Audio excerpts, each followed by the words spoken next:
Welcome to Politics Nation. I'm Al Sharpton. Tonight's lead, the GOP divided over will admit Romney's tax returns. Today, Rush Limbaugh launched a scathing attack on a growing list of Republicans calling on Governor Romney to release his taxes. I saw practically the entire Republican establishment thinks he should. What an asinine thing to suggest. I don't think Romney ought to release his tax returns. I hope Romney is keeping track of who on our side is caving to Obama's demands. I hope he understands it's the Tea Party sticking by him and not the establishment of Republicans. But the whispers in the GOP have turned into a deafening chorus. More and more Republicans are calling for Romney to release his tax returns. The Washington Post says the debate is now causing some divisions inside his campaign. But Romney is still shrugging it off. Oh, I think people in my party just say, look, this is a non-issue, just release the returns and it'll all go away. My experience is that the Democratic Party these days has approached taxes in a very different way than in the past. Their opposition people look for anything they can find to distort, to twist, and to try and make negative. This is a conversation Republican leaders in Washington definitely don't want to have. Democrats are calling on Mitt Romney to release his tax returns in the name of transparency. I'll refer you to the Romney campaign on those things. The American people are asking, where are the jobs? They're not asking where in the hell the tax returns are. It's not just Democrats that are asking for tax returns. A lot of Republicans are, including members of your conference, saying it's time to get this issue. It is not about the tax returns. It's about the economy. The American people vote with their wallet. Bye.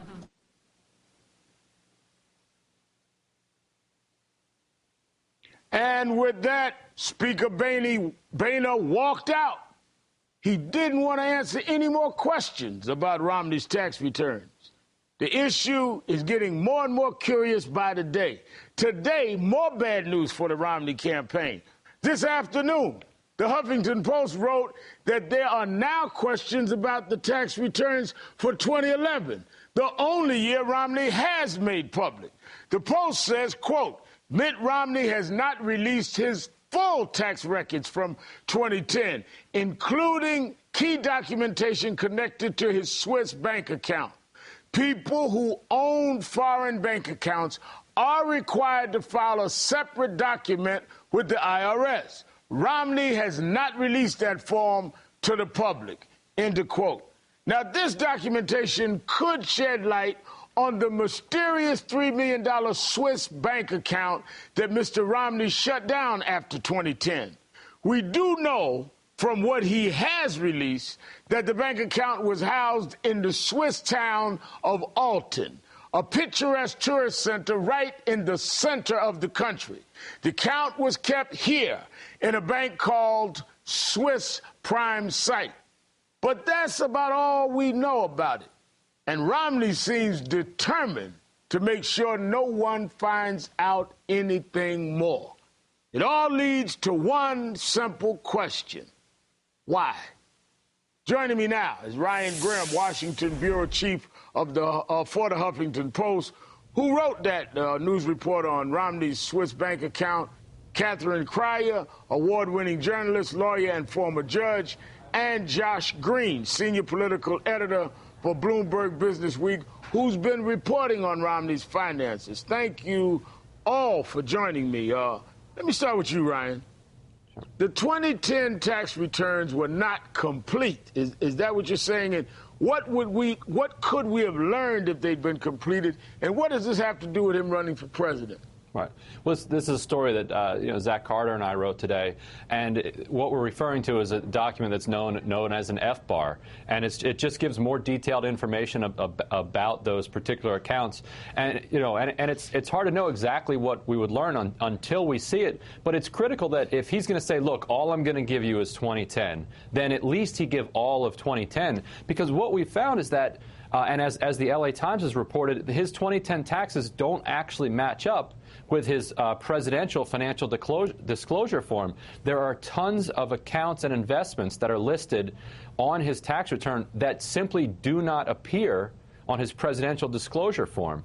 And, you know, he has yet to explain why that is, that whether it was a host of clerical errors that just conveniently left off these kind of damning investments from his disclosure form, or if there's something else going on. So, you know, this is something that people are asking, and I think they're probably going to ask it up until Election Day.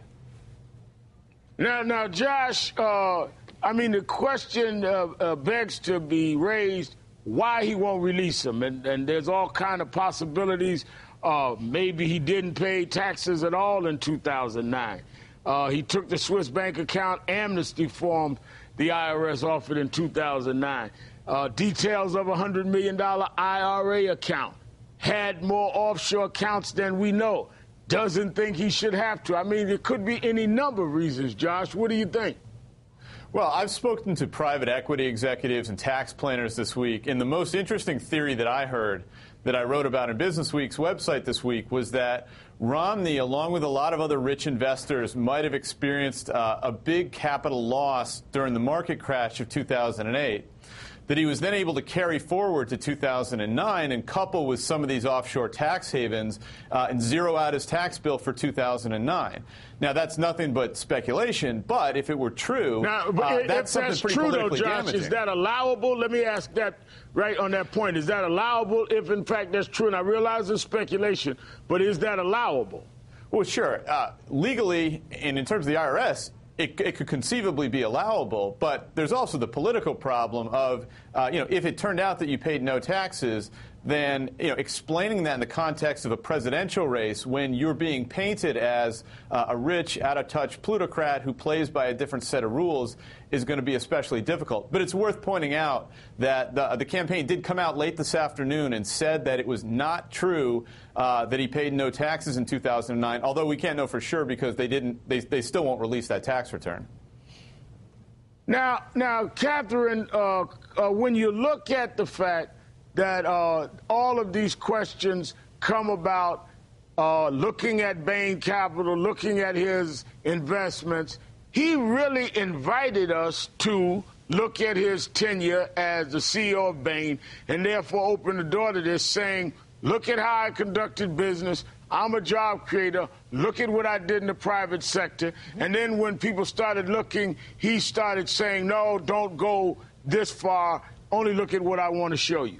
Well, when he ran for Senate against Senator Kennedy, when he ran for governor, he did not disclose his tax returns, despite the precedent that his father set. He has not believed he would have to. And it's really quite extraordinary, because when John Boehner says this is all about jobs, all about the economy, absolutely. And when we laud him as a job creator, as a man who could turn the businesses around in this country, it's fair to look, in fact, at his businesses and say, what tax breaks, loopholes, offshore accounts, questionable, not necessarily illegal, but questionable dealings did he engage in to accumulate the kind of wealth? Not that he's rich, but how did he go about, and does it demonstrate a rigged system that is not constructed to create jobs and boost the broad domestic economy? Absolutely fair game. He is going to have to release, and if he doesn't, I actually read a piece today speculating,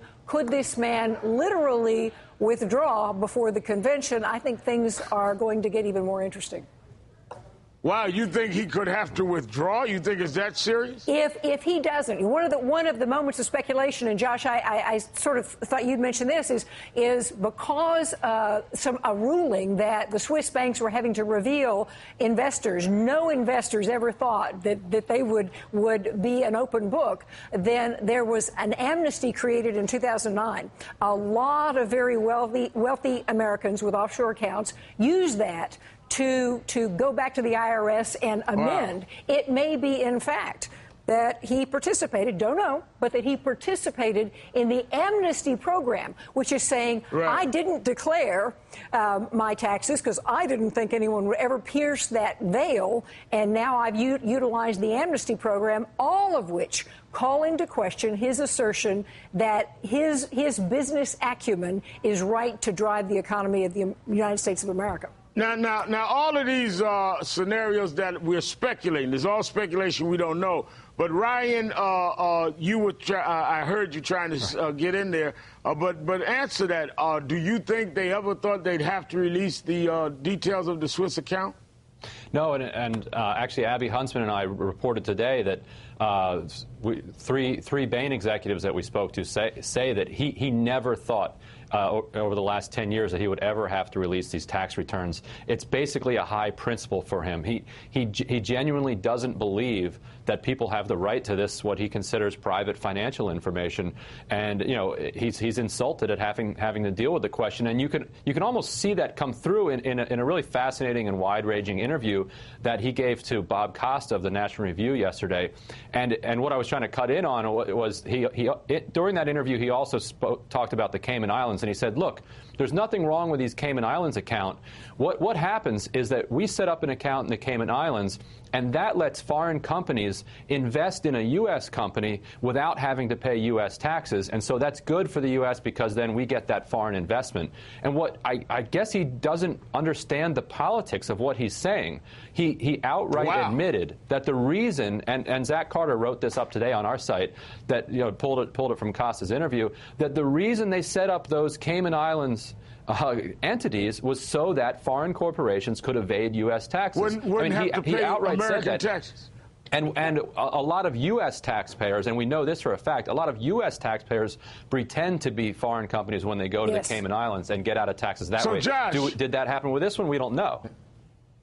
So, Josh, if he said that, we don't know what happened, but we know he said it. If he said that, that could be a nice commercial for the president's campaign, but it also could lead to why a lot of Republicans are coming out saying release them and have appeared to changed on him or turned on defending him in this, because he's advocating principles that politically could hurt him and the ticket. Well, that's right. And the other thing we saw today in Congress was that two Democratic senators, Durbin and Levin, as well as Sander Levin in the House of Representatives, both introduced legislation or announced that they were going to introduce legislation that would force presidential candidates to disclose tax returns, details of offshore tax havens, details of IRAs and 401ks, all the stuff that's out there. Now, in the House, that's probably not going to go very far because Republicans are in control. But in the Senate, this could force Republican senators who are no great fans of Mitt Romney to have to take a vote and either defend these offshore tax havens or throw their own presidential candidate under the bus. And that's not a position that any Republican senator wants to find himself in. So they're getting angry at Romney. And Reverend, just add, any of your viewers need to just Google offshore accounts, and whether it's Citibank, Chase, Barclay, all of our big leading banks, they have all their websites and pop up immediately. Why do you do this? Secrecy, tax avoidance, legal tax avoidance. You don't find anything in there. Here's a great legal common reason why every good American should utilize this service. I'm confused, Catherine. I thought it would say job creator, but I've got to go. Ryan Grimm, Catherine Cryer, and Josh Green, thank you all for your time tonight. Coming up, new information about an investment in Bermuda. That exclusive story is next. Plus, Rush Limbaugh's ridiculous Batman Bane conspiracy theory takes a bizarre new turn today. And Chris Christie could be the keynote speaker at the big convention in Tampa, but he might not be Willard's number 2. Is this already causing a rift in the GOP? You're watching Politics Nation on MSNBC.